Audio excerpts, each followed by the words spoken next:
tardes. Estos cortos videos que pretendo llevar a cabo es para ir poco a poco explicando el nuevo nacimiento por agua y espíritu. Nuevo nacimiento que tiene que ver con el plan de Dios para recuperar al hombre, sacarlo de las tinieblas, de la esclavitud del pecado, y que el hombre pueda hacer conciencia de quién es Dios conociéndolo a través de la palabra.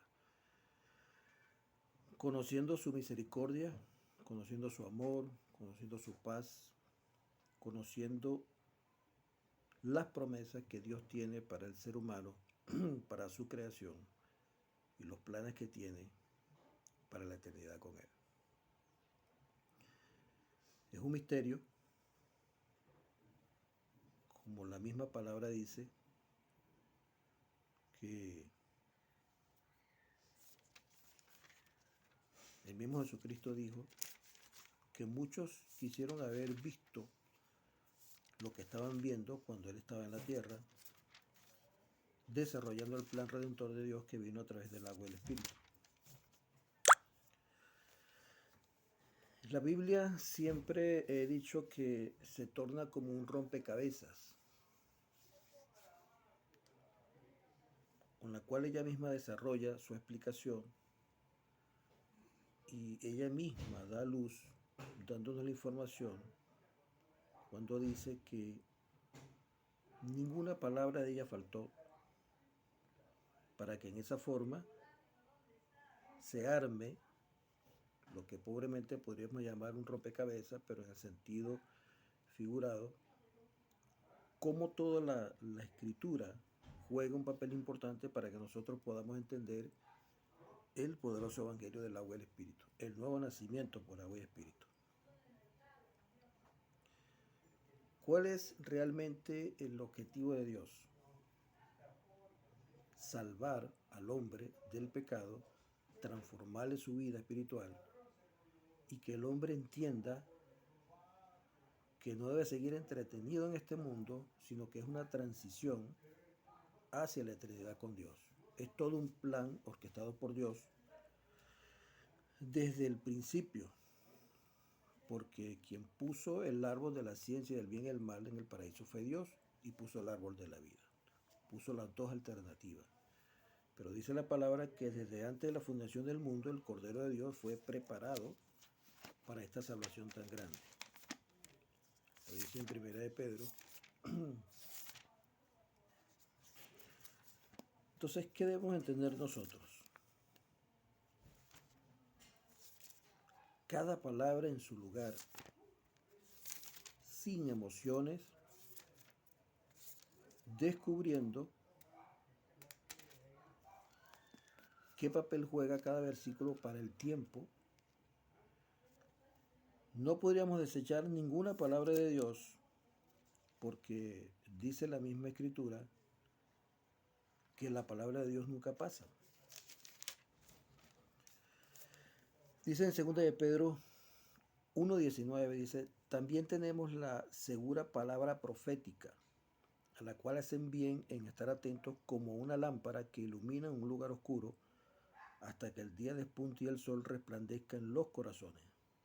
Sabiendo esto antes que nada, que ninguna profecía tiene la interpretación en su propio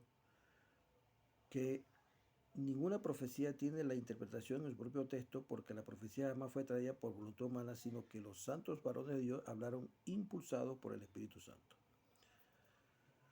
O sea que la palabra en sí es profética en todo sentido, y toda la palabra en sí juega un papel importante para llevarnos a entender el plan perfecto de Dios, que es redimir a la humanidad y establecer un reino eterno con todos aquellos que crean exactamente como Él desea que nosotros creamos.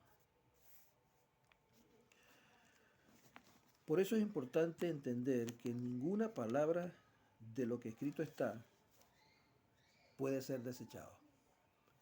ni ubicar ninguna palabra fuera de contexto para entender la salvación. Por ejemplo, eso que estamos viendo al fondo, atrás, es el tabernáculo. Podríamos decir que en ese tabernáculo está encerrado todo el plan redentor de Dios, todo lo que Dios quiere que nosotros entendamos, todo lo que Dios quiere que nosotros ejecutemos en nuestra nueva vida espiritual. Pero tan completo es eso que ahí incluye incluso los que no han recibido la salvación, como esperaban que el sumo sacerdote hiciera el ritual religioso para que los pecados fueran redimidos. El fin de todo esto es la salvación del ser humano, porque dice la Biblia que está establecido que el hombre muere una vez y después el juicio. Entonces, la existencia de este mundo tiene su fin. Va a haber un juicio. ¿Y quiénes pueden ser librados de ese juicio? ¿Y quiénes no van a ser librados de ese juicio? Sencillo. Aquellos cuyos corazones se humillen delante de Dios y reciban la salvación verdadera a través del agua y del Espíritu, a través del plan redentor de Dios que vino por su bautismo, su sangre y su resurrección, no pasarán por este juicio. Pero aquellos que no reciban la salvación a través del agua y el Espíritu, sí pasarán por el juicio, serán condenados al fuego eterno, al lago de fuego que arde con azufre. Entonces, ¿qué es lo más importante para nosotros de estos 66 libros que llamamos Biblia? Comprender nuestra situación delante de Dios, en qué posición estamos delante de Dios, ¿verdad? Y cómo resolver esa situación.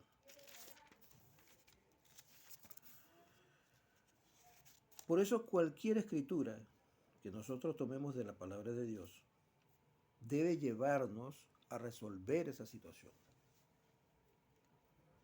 El gran problema es que las religiones del mundo, llámese como se llame, evangélico, bautista, testigos de Jehová, Párate de Sufrir, los santos de los últimos días, se agrupan para establecer relaciones humanas,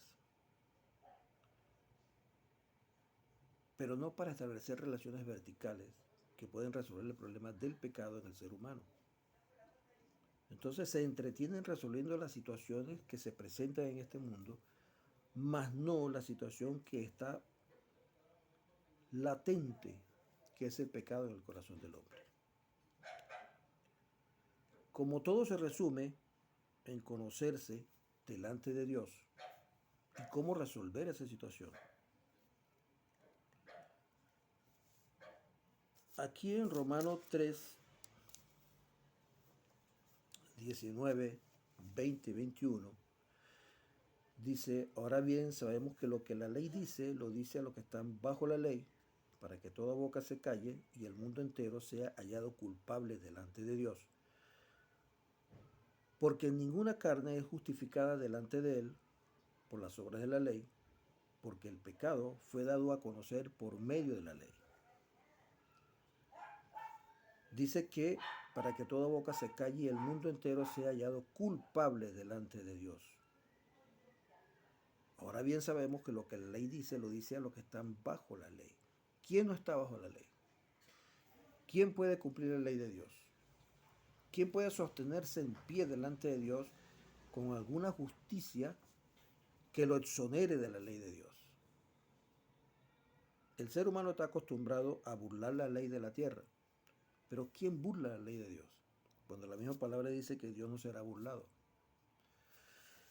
Entonces, el propósito de esta cinta, de este video, de esta explicación, es que entendamos nuestra condición de pecador delante de Dios,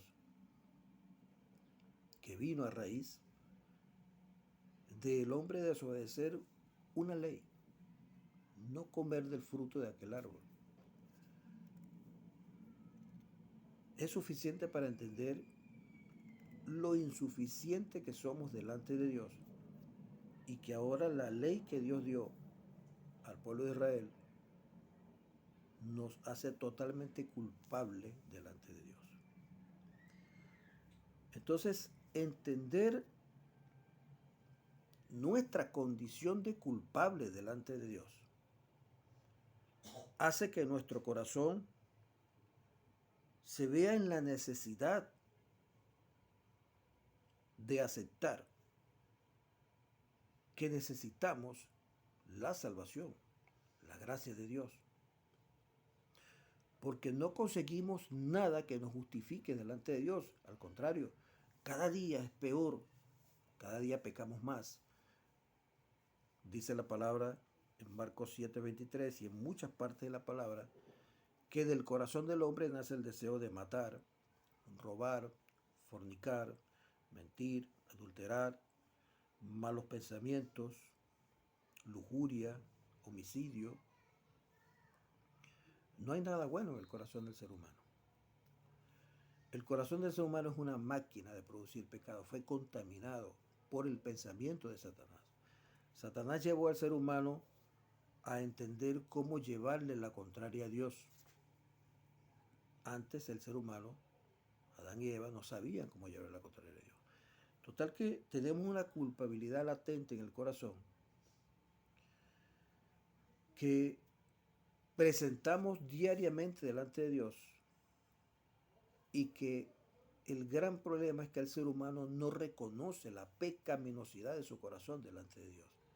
Entonces las religiones entretienen al ser humano en diferentes situaciones de justicia propia. Las entretienen pidiéndole diezmo, ofrenda, ayuno, oraciones, una vida recta, dejando de tomar, dejando de fumar, pero no entiende que eso simplemente es una justicia propia, que nosotros necesitamos una justicia más grande, como dice la palabra, que la justicia de los fariseos. Los fariseos eran los religiosos de la época de Jesucristo y pertenecían a la casta sacerdotal de aquella tradición religiosa en la que se convirtió Israel por no entender el propósito de la ley, por no entender la culpabilidad que hacía la ley en el corazón del hombre. Entonces ellos llegaron a entender que el simple hecho de hacer los sacrificios bastaba para presentarse delante de Dios. Por eso era que para ellos era importante sacrificar, tener el tabernáculo, tener el templo y sacrificar. O sea, con eso se autodenominaban una justicia creyendo que lo estaban haciendo bien. Esa justicia de los fariseos no funciona. Es la misma justicia que tiene el ser humano ahorita de ir a un ritual de una iglesia, de orar, de cantar, de dar ofrendas, diezmos. Es la misma justicia de los fariseos. Entonces Jesucristo dice que si nuestra justicia no es mayor que la de los fariseos, pereceremos igual que ellos. ¿Cuál es esa justicia mayor? Esa justicia mayor es la que Dios presenta desde el mismo paraíso, cubriendo la vergüenza de Adán y Eva con 2 pieles de 2 corderos, tapando su vergüenza para que ellos pudieran presentarse delante de Dios y así poder tener comunión con Dios. Esa justicia la entendió Adán, la pasó a Abel, Caín la recibió también, pero Caín tenía su propia justicia de presentarse delante de Dios con los frutos de la tierra. Entonces esos detallitos que presenta la Biblia son los que no están explicando en las congregaciones. No están haciendo énfasis.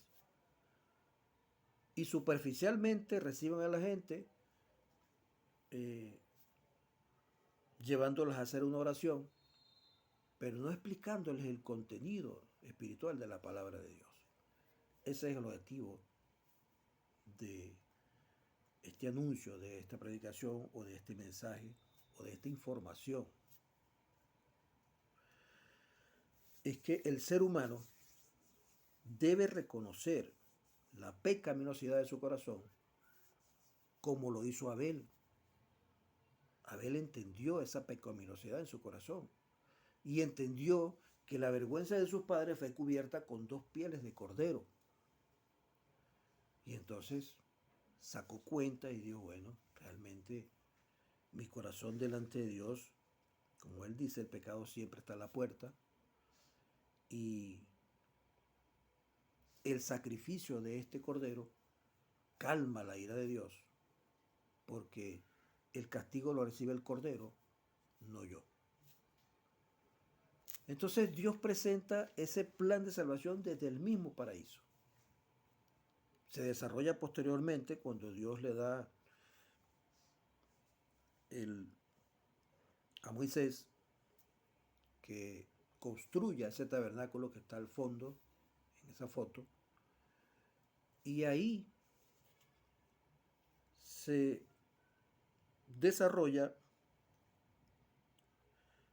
la compleja vida espiritual para algunos que ahora no han entendido el propósito del tabernáculo, pero para otros como yo, que disfruta el entender cada posición de cada objeto en ese tabernáculo. Entonces, nosotros tenemos que entender el contenido espiritual del plan redentor de Dios en este libro, que es el único propósito que establece este libro. El desarrollo del plan redentor de Dios desde el paraíso, pasando por los 40 años del desierto, la vida profética, el desarrollo de la vida profética del pueblo de Israel ya establecido en la tierra prometida, y el desarrollo de la vida apostólica de los apóstoles que comentan sobre el cumplimiento de la llegada del Mesías, que era la simiente prometida, que a través de esta simiente serían benditas todas las naciones de la tierra, cosa que el pueblo de Israel todavía no ha entendido.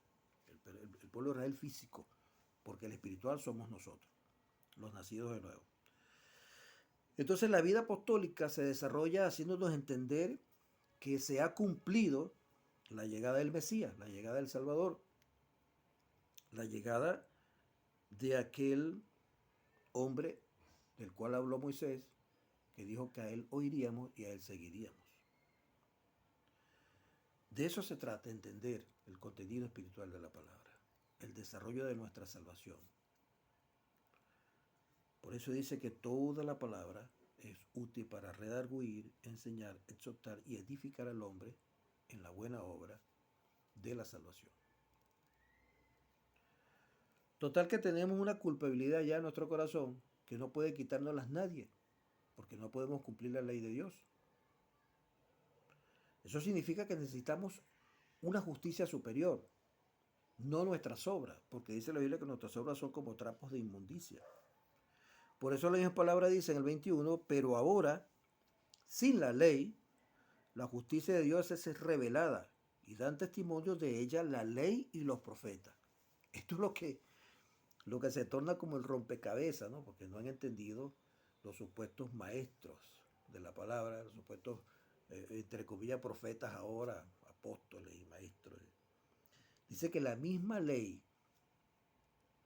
y los profetas de aquella época dan testimonio de esa justicia. O sea que la misma ley que se desarrolla en ese tabernáculo, la misma vida que se desarrolla en ese tabernáculo está dando testimonio de la justicia de Dios. Lo que pasaba en ese tabernáculo está diciendo proféticamente, anunciando, explicando y diciendo cómo la justicia de Dios se tendría que desarrollar. Entonces la era apostólica dice cómo se desarrolló y cómo ya ejecutó Jesucristo esa profecía que tenía en ese tabernáculo. ¿Qué pasaba en ese tabernáculo? Sencillo. Si vamos al Levítico 16:21,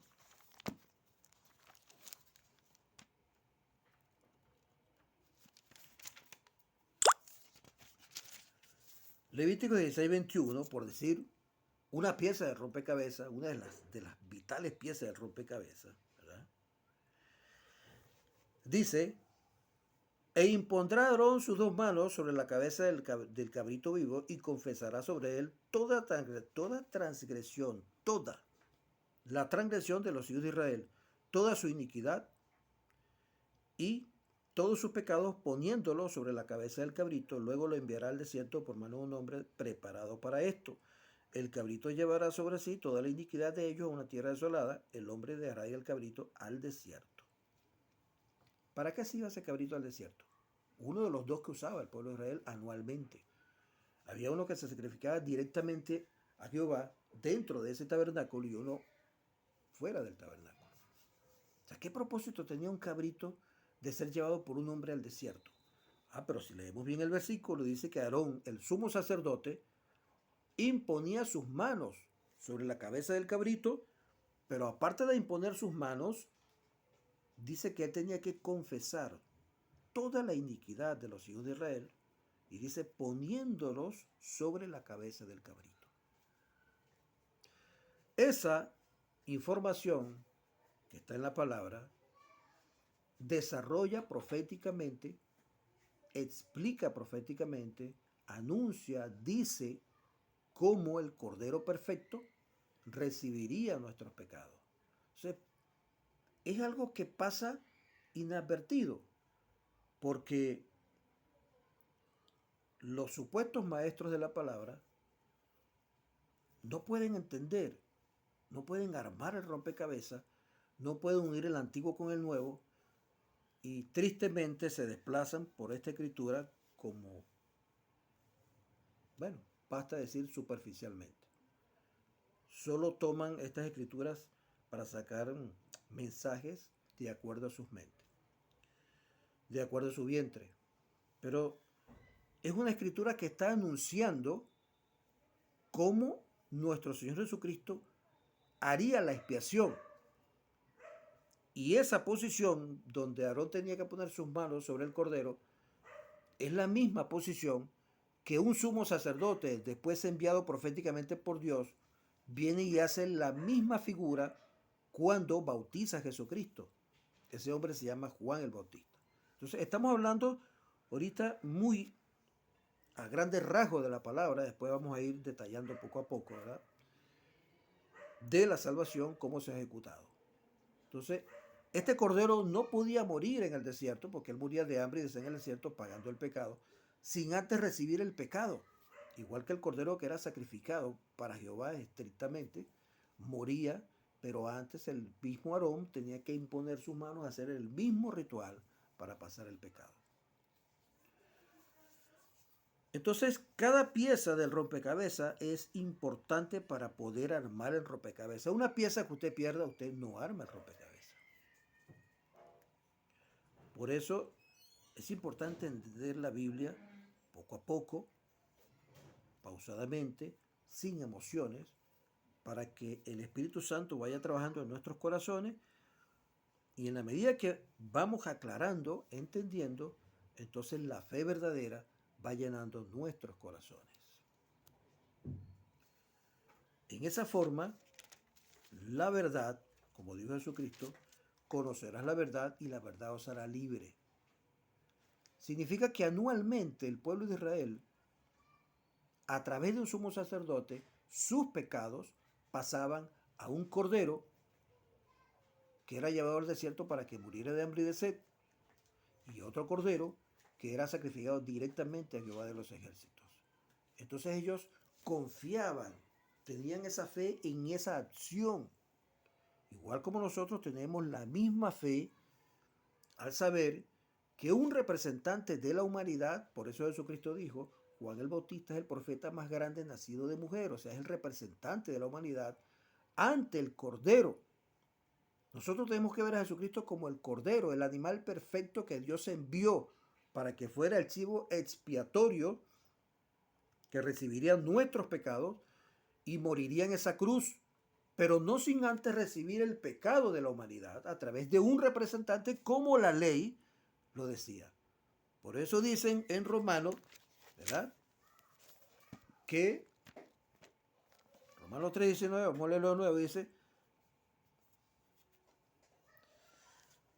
3:19, dice, pero ahora, sin la ley, la justicia de Dios es revelada y dan testimonio de ello la ley y los profetas. Entonces estamos entendiendo cómo la ley da testimonio de la justicia de Dios. La justicia de Dios se ejecutaba ahí a través de la imposición de manos de un cordero y el cordero moría después de recibir el pecado. Entonces entendemos que Jesucristo, antes de estar en esa cruz, recibió el pecado de la humanidad a través de un representante, un sumo sacerdote. De hecho, si leemos Lucas 1, vemos que Juan Bautista es descendiente directo de Aarón. Pero eso lo vamos a escudriñar posteriormente. Por ahora, en este corto mensaje, lo dejamos y que el Señor permita que sus corazones puedan escudriñar esta corta información. En el versículo les recomiendo que lean todo el capítulo de Levítico 16 para que vean cómo empieza a aclararse en sus corazones la gran trama de rompecabezas del Evangelio del agua y el Espíritu. Que el Señor les bendiga.